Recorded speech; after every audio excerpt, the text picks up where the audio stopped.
Ja sam Matej, studiram biologiju na PNF-u, 2 godina. I evo, došao sam u dramsku, moram ovo odraditi, pa idem se napraviti. Tom Hardy je najzgodniji glumac. Dopao mi se u Legendi jako, u odjelu. Ja sam vrlo blizu. Zašto je najdraža glumica ostalo prazno? Zato kaj nisam vidio tamo, a dobro, sad ovaj da moram. Mila Negović, zato kaj ima velike cice.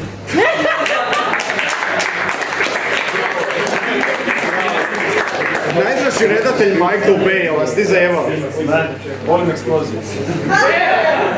Dobro, svi vole eksploziju, mislim, ali malo mesa između te eksplozije. Dobro? Ima i toga. Što kola, jedini pravi Batman je ja. Dobro? Okej.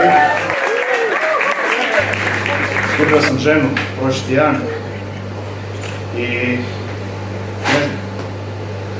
ne znam da vam puno ljudi tu dolazi, ali ja sam na rubu.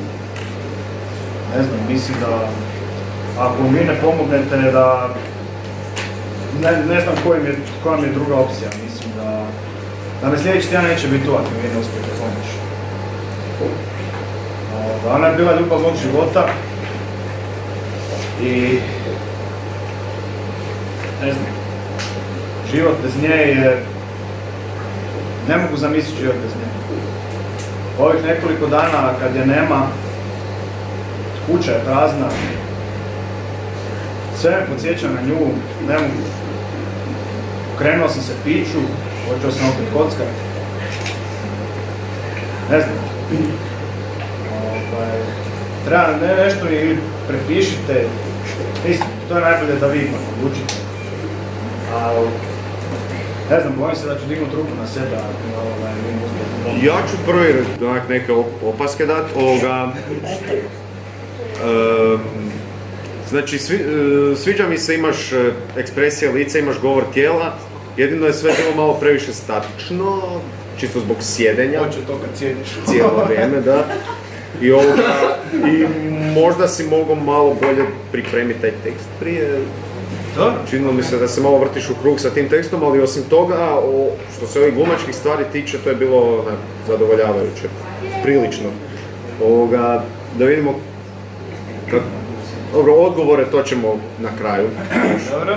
Proletit, očito nemamo sad vremena baš za to. Za sad vidim da je točno, da vidimo koliko dugo je Vergilije mrtav. Jako puno vremena, to je točan odgovor.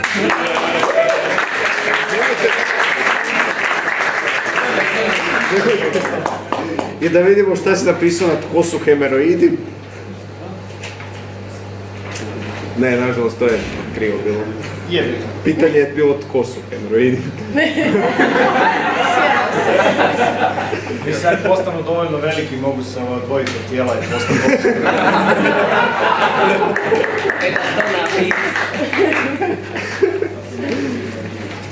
Jel ima još ko iz žirija kakav komentar? Kako pitanje za čovjeka? Čime dođeš kar? Dakle, nema masla sa svinskom mašom. Malo su, ponekad su ti krajevi bili malo tiši. Hvala. Hvala. Hvala.